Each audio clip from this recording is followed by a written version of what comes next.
Nucleon, এই হলো সেই টার্মটা, বাইন্ডিং এনার্জি পার নিউক্লিয়ন। কিরকম ভালো করে চিন্তা কিছু করিস না, সব বলবো। বাইন্ডিং এনার্জি পার নিউক্লিয়ন বল এখানে আয়রনের কত হবে বল, এটা করলে 492 কত আছে 56 কত হবে বল, রাফলি আমি যদি করি নিয়ারলি ইকুয়াল টু ভ্যালু আসবে 8.78 MeV। ক্লিয়ার? এটা যদি আমি করি তাহলে হবে 1800 বাই 238, এটা রাফ ভ্যালু আসবে 7.56 MeV। এবার বল বাইন্ডিং এনার্জি পার নিউক্লিয়ন কার বেশি? তাই কে সব থেকে বেশি স্টেবল? That's the logic. এবার ফিজিক্যালি ভাব দেখ, আচ্ছা এই 492 MeV কতগুলো নিউক্লিয়নকে বেঁধে রেখেছে? 56। আর 1800 কতগুলো নিউক্লিয়নকে বেঁধে রেখেছে? 238। আমি যদি শুধু বাইন্ডিং এনার্জির দিকে যাই তাহলে দেখা যাচ্ছে এটা বড়। আরে বাবা, এখানে তো নাম্বার অফ নিউক্লিয়নসও বড়, তা তুমি কি করে কম্পেয়ার করবে যে বাইন্ডিং এনার্জি স্টেবিলিটিকে বোঝায়? দ্যাটস ওয়াই এই প্রবলেম থেকে বেরোনোর উপায় বাইন্ডিং এনার্জি পার নিউক্লিয়ন করে ফেলো, সেটা যার বেশি, তাহলে বাইন্ডিং এনার্জি পার নিউক্লিয়ন যার বেশি স্টেবিলিটি তার বলো বেশি। ক্লিয়ার? বোঝা গেছে পুরো জিনিস? চলো, এর জন্য একটা গ্রাফও করা হয়েছে, গ্রাফটা পরীক্ষায় আসবে, লিখবে, যা যা করছি সব পরীক্ষায় আসবে। কি বলছে? বাইন্ডিং এনার্জি পার নিউক্লিয়ন ভার্সেস মাস নাম্বার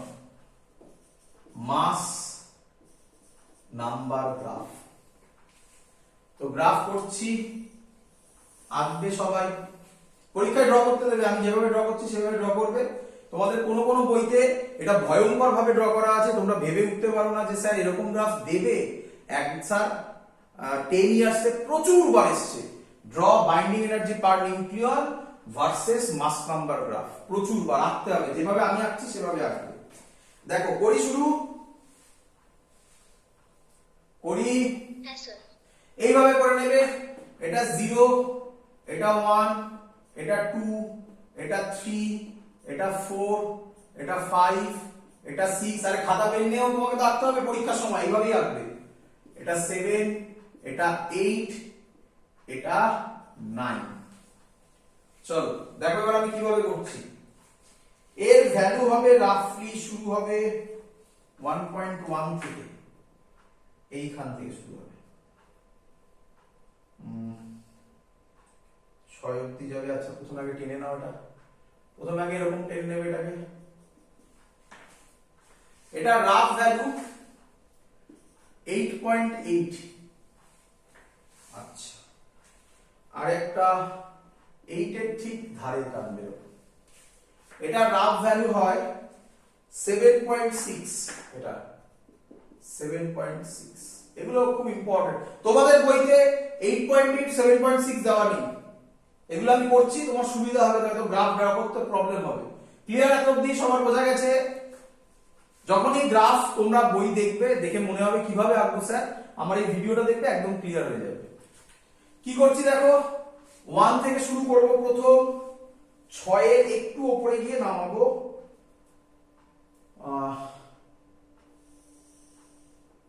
1 2 3 এই তুলবো,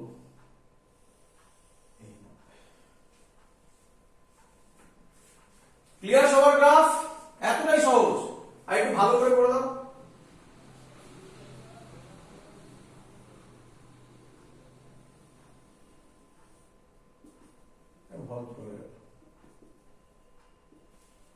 ক্লিয়ার সবার গ্রাফ ড্র দেখা গেছে। এই বরাবর কি দেবে? বাইন্ডিং এনার্জি পার নিউক্লিয়ন। এই বরাবর দেবে মাস নাম্বার। হয়েছে সবার? এটা টানবে 50 ম্যাক্সিমাম, এটা টানবে 80। এই জায়গায় দেবে ইউরেনিয়াম 238, এখানে দেবে Fe56, এটাই দেবে, এগুলো মনে রাখতে হবে যেগুলো আমি লিখছি। হাইড্রোজেন, এটা হিলিয়াম, এটা লিথিয়াম, এটা কার্বন 12, এটা অক্সিজেন। গ্রাফ ক্লিয়ার সবার?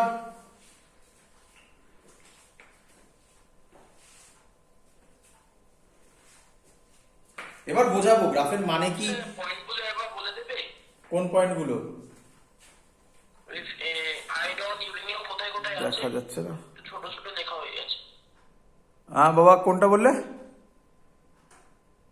কোনটা বললে আরেকবার বলো। আয়রন, ইউরেনিয়াম কোথায় কোথায় আছে সেগুলো একটু দেখিয়ে দেবে? না না, জাস্ট এমনি পয়েন্ট একটা। আয়রন দেখিয়ে দিচ্ছি, এদিকে দেখো। এইখানে হচ্ছে আয়রন সবথেকে ম্যাক্সিমাম টপে থাকবে হচ্ছে আয়রন, কারণ আয়রন হচ্ছে সবথেকে বেশি স্টেবল। আর এই যে 7.6 যেখানে গেছে সেটা হবে ইউরেনিয়াম, যেখানে ইন্টারসেক্ট করেছে। বুঝতে পেরেছো? হ্যাঁ স্যার, ঠিক আছে। চলো এবার এক এক করে পয়েন্ট লিখবো। আচ্ছা, পরীক্ষায় কোশ্চেনটা কি দেবে শোনো। পরীক্ষায় কোশ্চেন দেবে draw binding energy per nucleon versus mass number graph and write down it's important points. পরীক্ষায় এই কোশ্চেনটাই দেবে, ডিটো এই কোশ্চেনটা দেবে। এবার আমি ইম্পর্টেন্ট পয়েন্টস লেখা শুরু করছি, বুঝবে সবাই। একদম সহজ জিনিস, একবার বুঝে গেলে বাড়িতে পড়ারও দরকার নেই। দেখো, A is equal to 50 to 80। O sorry, হ্যাঁ বলেছি এটা মাস নাম্বার মানে A। দেখো এদিকে A এর ভ্যালু 50 থেকে 80 এর মধ্যে। 50 থেকে 80 মানে কি? এই জায়গাটা, তাই তো? তাই তো? হ্যাঁ স্যার। আচ্ছা দেখো, এই জায়গাটা আমি বলতে পারি একদম টপে আছে আয়রন। সব থেকে বেশি স্টেবল হচ্ছে এর জন্য আয়রন। টপে আছে আয়রন, আয়রনের ভ্যালু 8.8। আমি এখনই পড়ে দেখালাম না, আয়রনের 8.8 এসেছিল তো, নাকি 8.7 কিছু একটা এসেছিল, তাই তো নাকি? হ্যাঁ স্যার। তাহলে বলছে যাদের মাস নাম্বারের ভ্যালু 50 থেকে 80 এর মধ্যে, তাদের বাইন্ডিং এনার্জি পার নিউক্লিয়ন এই ভ্যালুটা হয় nearly equal to 8.5 MeV। That's why they are most stable। তাই 50 থেকে 80 এর মধ্যে যে অ্যাটম গুলো থাকে তারা সব থেকে বেশি স্টেবল হয়। বল ক্লিয়ার কিনা?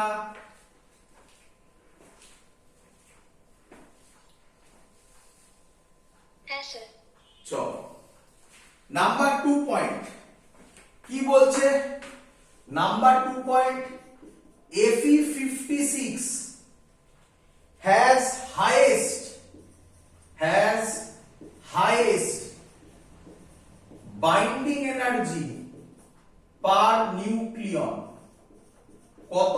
রাফলি nearly equal to value 8.8 MeV। That's why it is most stable। বল বুঝলি কিনা সবাই?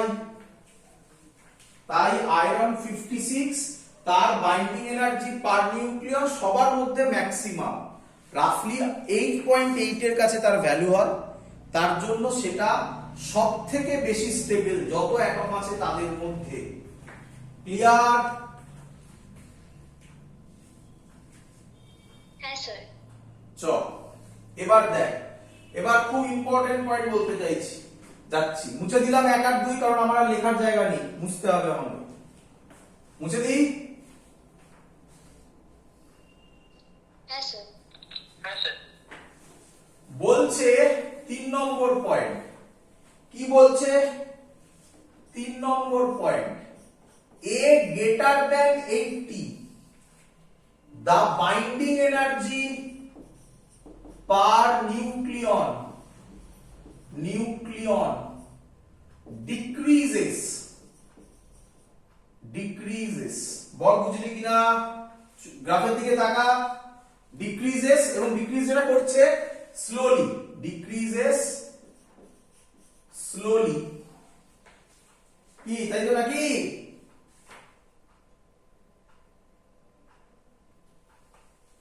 Yes, sir. and for U238 it reaches পরে দেখিয়েছিলাম বাইন্ডিং এনার্জি পার নিউক্লিয়ন কত হয়েছিল রাফলি 7.6 MeV তাহলে 8.8 এর থেকে যত এদিকে যাচ্ছে 80 এর এদিকে যাচ্ছি সরি 80 এর এদিকে মানে 8.5 এর কাছাকাছি তত বাইন্ডিং এনার্জি পার নিউক্লিয়ন স্লোলি ডিক্রিজ করছে এবং এটা রিচ করছে 7.6 MeV কার ক্ষেত্রে ইউরেনিয়াম 238 এর ক্ষেত্রে বল এত অবধি বুঝেছিস কিনা Yes, sir. তাহলে তোরা এবার আমাকে বল দেখ কি সুন্দর কনসেপ্ট দিচ্ছি তোরা এবার আমাকে বল যে এই দিকে যারা আছে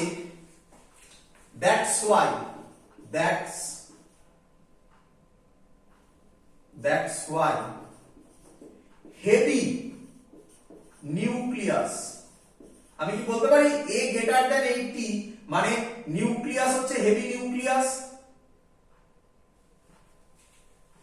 কি রে Yes, sir. that's why heavy nucleus are unstable বল এবার ক্লিয়ার হলো কিনা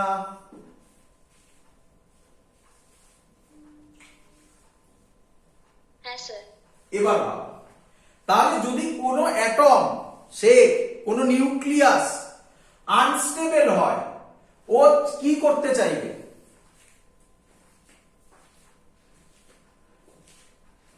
আনস্টেবলে কি থাকতে চাইবে ও কি হতে চাইবে Stable হতে চাই। স্টেবল হতে চাইবে তা বাবা যদিও স্টেবল হতে চায় তাহলে ভালো করে দেখ গ্রাফটার দিকে তাকা তাহলে ওকে এখান থেকে কোন দিকে মুভ করতে হবে লেফটের দিকে না রাইটের দিকে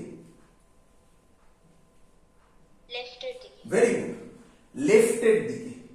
লেফটের দিকে যদি মুভ করে শোন তাহলে যে প্রসেসে হবে সেটাই হচ্ছে ফিশন রে আর এটাই এর পরের চ্যাপ্টার এবং শুনে রাখ কি হয় একটা হেভি নিউক্লিয়াস ফিশনের ডেফিনেশন কি যখন হবে তখন লিখবো একটা হেভি নিউক্লিয়াস ছোট দুটো কম্পারেবল লাইটার নিউক্লিয়াইতে কনভার্ট হবে দুটো কম্পারেবল লাইটার নিউক্লিয়াই মানে এইখানে চলে আসবে এই সাইডে মুভ করবে আর কি এটা মেইন বোঝানোর উদ্দেশ্য এই সাইডে মুভ করবে তাই এই সাইডে মুভ করলে সেগুলো স্টেবল হওয়ার দিকে যাচ্ছে এই প্রসেসটারই নাম হয় ফিশন বল ক্লিয়ার হলো কিনা Yes, sir. চল আমি যখন ফিশন করবো তখন তো দেখতেই পাবো হেভি নিউক্লিয়াস হয় তারা রেডিওঅ্যাক্টিভ হয় আরেকবার শুনতে পাইনি যারা হেভি নিউক্লিয়াস যাদের আছে তারা রেডিওঅ্যাক্টিভ হয় আচ্ছা আরেকটা কথা ভালো কথা বললো এই যে কথাটাও বললো ভালো করে শুনবে কথাটা যেটা বললো ফিশন এই ফিশন রেডিও অ্যাক্টিভিটি একই জিনিস এগুলো অদ্ভুত লাগছে শুনতে শুনে রাখ একদম বড় কথা বলছি যে কোনো জিনিস আনস্টেবল থাকলে সে চাই স্টেবল হতে এই স্টেবল হওয়ার প্রসিডিওর হচ্ছে আলফা বিটা গামা ছাড়া তাহলে তাকে আমরা রেডিও অ্যাক্টিভিটির আন্ডারে ফেলি অথবা এই একটা হেভি নিউক্লিয়াস থেকে ছোট দুটো কম্পারেবল নিউক্লিয়াসে কনভার্ট হওয়া এটাকে ফিশন বলে বাট এগুলো সবই রেডিও অ্যাক্টিভিটির আন্ডারেই পড়ে বোঝা গেছে কারণ ফান্ডামেন্টাল কনসেপ্ট তো সেম তোমার আনস্টেবল থেকে স্টেবল হতে হবে এই তো বেসিক গল্প আমার তো আনস্টেবল থেকে স্টেবল হতে গেলে যাই করো না কেন সেটা রেডিও অ্যাক্টিভিটির আন্ডারেই আসবে এবং ট্রুলি স্পিকিং আমি যখন ফিশন তোকে করাবো আমি তোকে এখনই বলে রাখছি যে ইকুয়েশনটা লিখবো সব বইতে একই লেখা আছে ইউরেনিয়াম 235 দিয়ে লেখা হয়। তাতে যেটা তৈরি হয় একটা হচ্ছে বেরিয়াম আর একটা হচ্ছে ক্রিপ্টন। বেরিয়াম আর ক্রিপ্টন এরাও স্টেবল নয়, এরা এরপরে আলফা বিটা ছাড়বে, ছেড়ে তারপরে তারা স্টেবল হয়। বাট ওটা তো আমাদের আর ওই চ্যাপ্টারের মধ্যে পড়ে না, তাই দেখবি ওই চ্যাপ্টারে ওখানে ওটা লেখা নেই। বাট নেটে সার্চ করে দেখবি বেরিয়াল ক্রিপ্টনও স্টেবল নয়। ক্লিয়ার?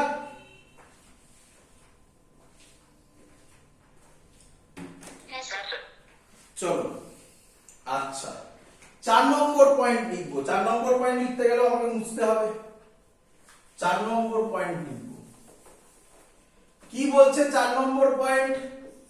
বলছে a less than 50 binding energy per nucleon decreases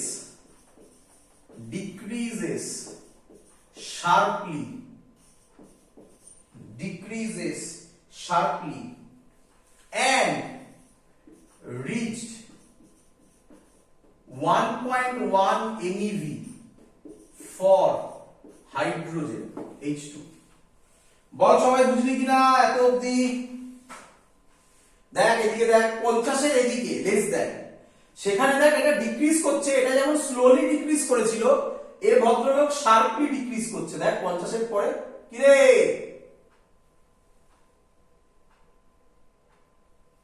হ্যাঁ স্যার। এবং একদম তলায় আছে H2। তো H2 টা যেখানে আমি করেছি রাফলি ভ্যালুটা হয় 1.1 EV এর কাছাকাছি। তাহলে এখানে কত ছিল? 50 এ 8.5 এর ধারে কাছে ছিল, সেখান থেকে কমে 1.1 এ টেনে নামিয়ে দিয়েছে। আচ্ছা তোরা বল এই দিকে নিউক্লিয়াস গুলো হেভি নিউক্লিয়াস না লাইট নিউক্লিয়াই? Light nuclei.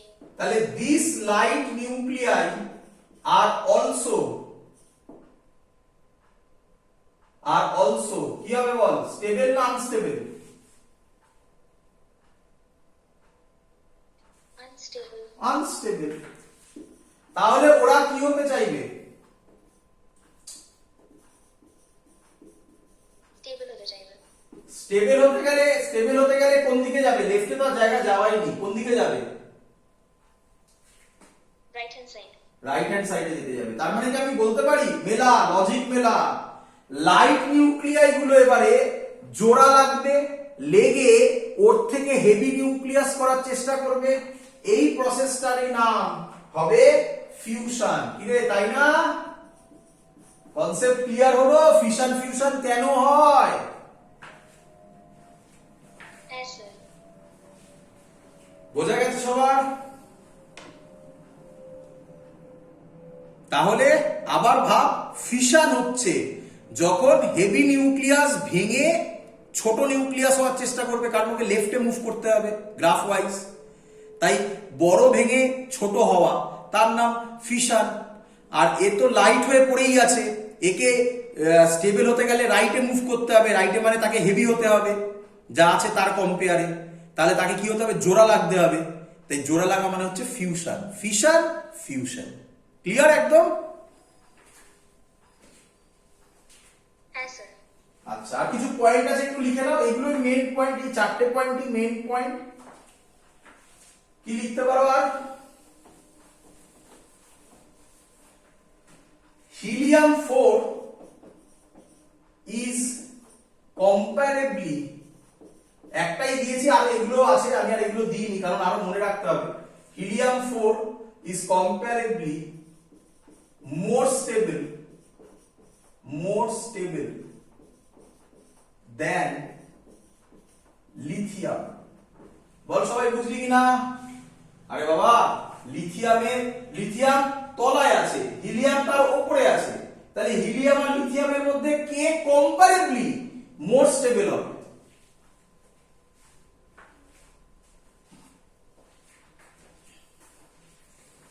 কি রে, বোঝা গেছে তো নাকি? ক্লিয়ার তো? হ্যাঁ স্যার। চলো 5 নম্বর পয়েন্ট। 5 নম্বর পয়েন্ট খুব ইম্পর্টেন্ট কথা বলতে চলেছি আমি। 5 নম্বর পয়েন্ট এখন আমি বোঝাতে পারবো না, জাস্ট লিখে রাখছি। ফিশন ফিউশনে এক্সাম্পলে আমি ক্যালকুলেশন করে দেখাবো এনার্জি, তাতে আমার 5 নম্বর পয়েন্ট তৈরি হবে। এখন আপাতত লিখে রাখো, in nuclear reaction, in nuclear reaction binding energy increases means energy is always released. Binding energy increases মানে energy is always released. ভালো করে, খুব ইম্পর্টেন্ট পয়েন্ট বাবা, খুব ইম্পর্টেন্ট পয়েন্ট।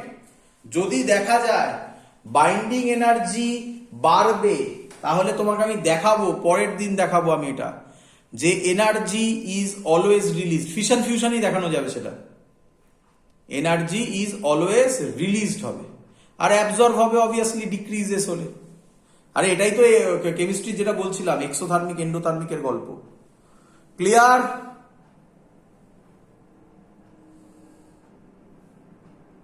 Yes, sir. হ্যাঁ স্যার। চলো পরের টপিক, পরের টপিক না মানে পরের 6 নম্বর পয়েন্ট দেখো। 6 নম্বর পয়েন্ট,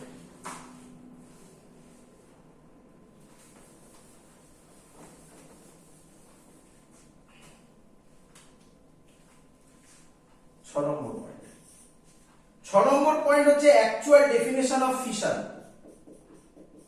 ফিশন মিন্স, অবভিয়াসলি চিন্তা নেই, আমরা ফিশন চ্যাপ্টারের পরে করব আলাদা করে, বাট এখানেই সেটা দিয়ে দিচ্ছি। Fission means heavy nucleus splits into two comparable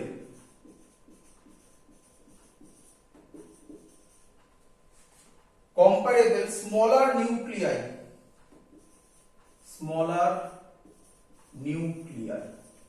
বল ডেফিনেশন ক্লিয়ার কিনা? আর এটাই তো এতক্ষণ ধরে বোঝাচ্ছিলাম। ক্লিয়ার? Yes, sir. এবার ফিউশন মানে হচ্ছে two or more light nuclei combine to form a heavy nucleus. এটা হচ্ছে ফিশন মানে ভেঙে যাওয়া, ফিউশন মানে জোড়া লাগা। এই তো এইভাবে সিম্পল জিনিস, এটাই তো, আর কিছু না। এদিকে মুভ করা, এটা এদিক থেকে এদিকে মুভ করা। ক্লিয়ার আইডিয়া সবার? Yes, sir. That's all, complete. একটাই অঙ্ক করাবো, আর এর বাইরে কোনো অঙ্ক আসবে না, জাস্ট ভ্যালু চেঞ্জ করা থাকবে। চলো অঙ্ক করে নে। এই চ্যাপ্টার, ইভেন এই চ্যাপ্টার নয়, পরের চ্যাপ্টার মানে তার নাম হবে ফিশনে, এই অঙ্কই আসবে, এই রকমই অঙ্ক আসবে, আর এর বাইরে অঙ্ক আসবে না। চলো এবার বইতে দেখবে যত অঙ্ক আছে সব এরই ভ্যারিয়েশনও নয়, এরই ভ্যালু চেঞ্জ করা। তো অঙ্ক লেখো। কি বলছে অঙ্ক? বলছে question calculate binding energy per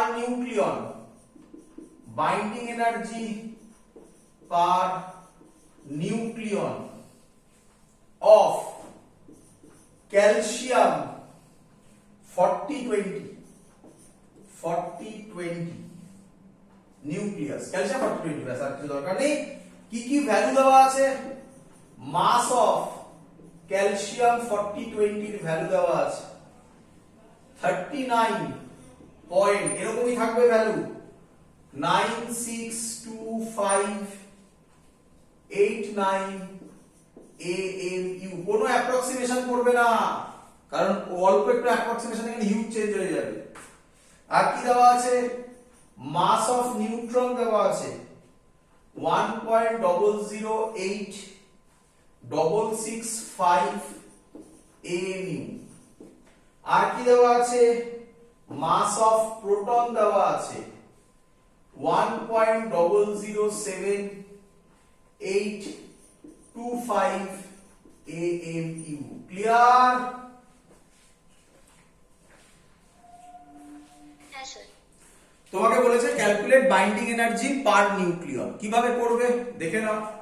তুমি প্রথমে করবে মাস ডিফেক্ট বার করবে delta M.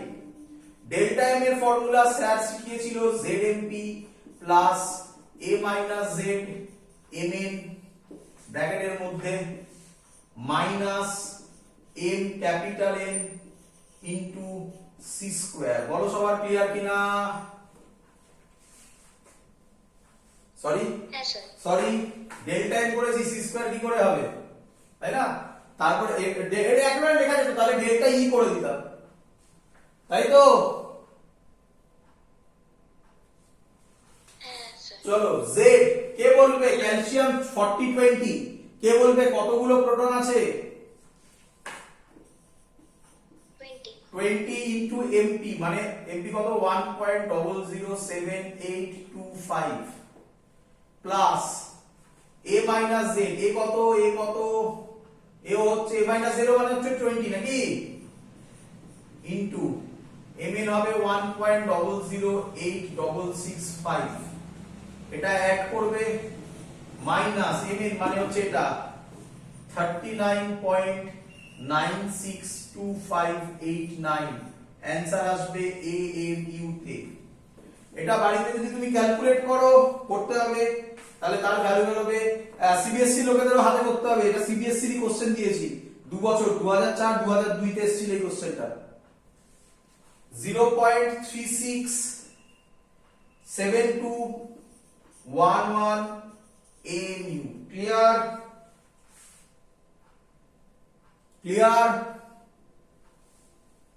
Yes, sir. Binding energy হবে 0.367211 ইনটু কি লিখবো কেউ বলবে?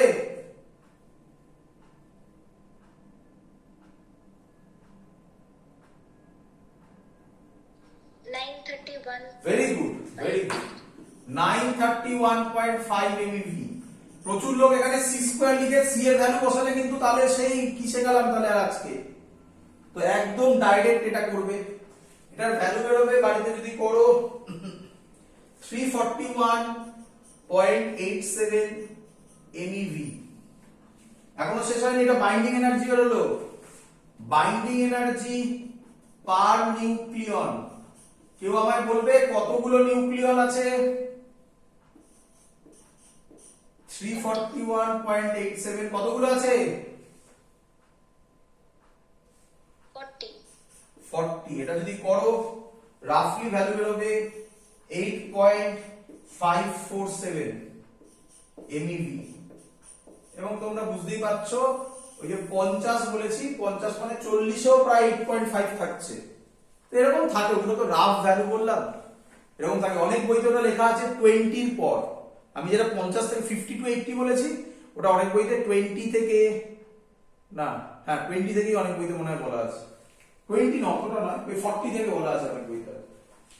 তো হতে পারে এগুলো। ক্লিয়ার সবার? Question clear? Yes, sir. আচ্ছা, আরেকটা এরকমই অঙ্ক আরেকটা বলছি, আমি আর ডেটা দেবো না, বুঝতে পারছো ডেটা কি বড় বড় লিখতে হয়, অঙ্কে তো কিছুই নেই। এই অঙ্কটাই ওরা তোমাদেরকে এরকম ভাবে দিতে পারে, আমি একটা ভ্যালু লিখছি, আরবিট্রারি লিখছি, এরকম দিয়ে দেবে, x দিয়ে দিল, আমি x দিয়ে করছি, যা ইচ্ছা একটা কিছু দিয়ে দেবে ওরা, y প্লাস z এরকম কিছু দিয়ে দেবে, দিয়ে বলবে প্লাস q এর ভ্যালু বার করো। তো কিভাবে করবে? x এর মাস দিয়ে দেবে ওরা, a তে দিয়ে দেবে কিছু, ওই যেমন বললাম এক্ষুনি 39.005476 এরকম কিছু দিয়ে দেবে, এটারও এরকম কিছু দেবে, এটারও এরকম কিছু দেবে। তুমি এই দুটোকে অ্যাড করবে, করে দেখবে এটার থেকে এটা বড় নাকি, কোনটা বড় দেখে নেবে, সেটা থেকে সেটাকে মাইনাস করবে, করলে কি পেয়ে যাবে? ডেল্টা এ পেয়ে যাবে। তাহলে বাইন্ডিং এনার্জি কি হবে? ওটার সাথে সি স্কয়ার মাল্টিপ্লাই করে দেবে। সি স্কয়ার মানে কি লিখবে? ডেল্টা এম এর সাথে 931.5 MeV করে দেবে, সাথে সাথে অ্যানসার পেয়ে যাবে, যেটা বেরোবে সেটাই কিউ হবে। ক্লিয়ার?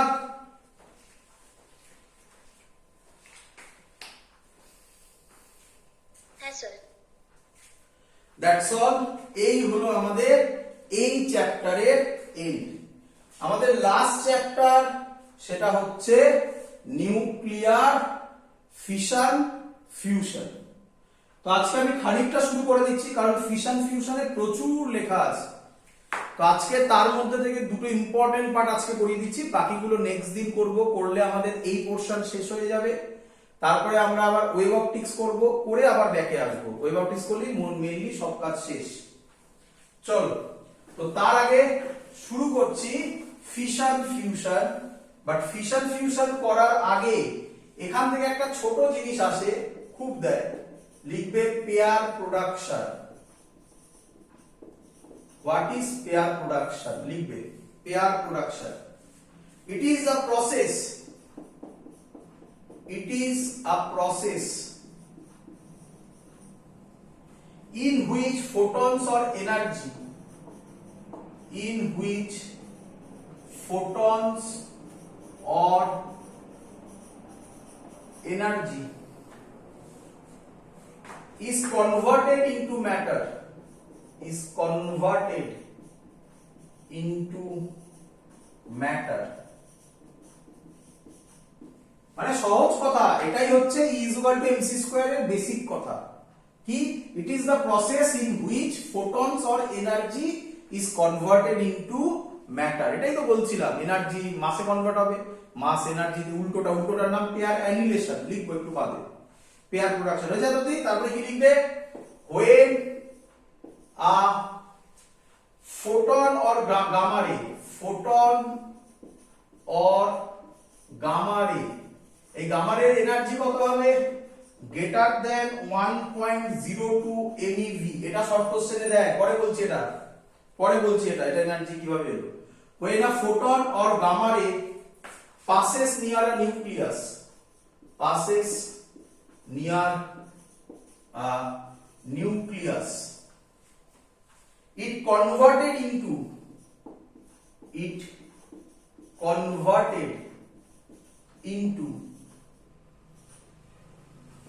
electron and positron। তোমরা সবাই জানো আশা করি পজিট্রন মানে কি, আমরা আগে করেছি, ইলেকট্রনের অ্যান্টি পার্টিকেল।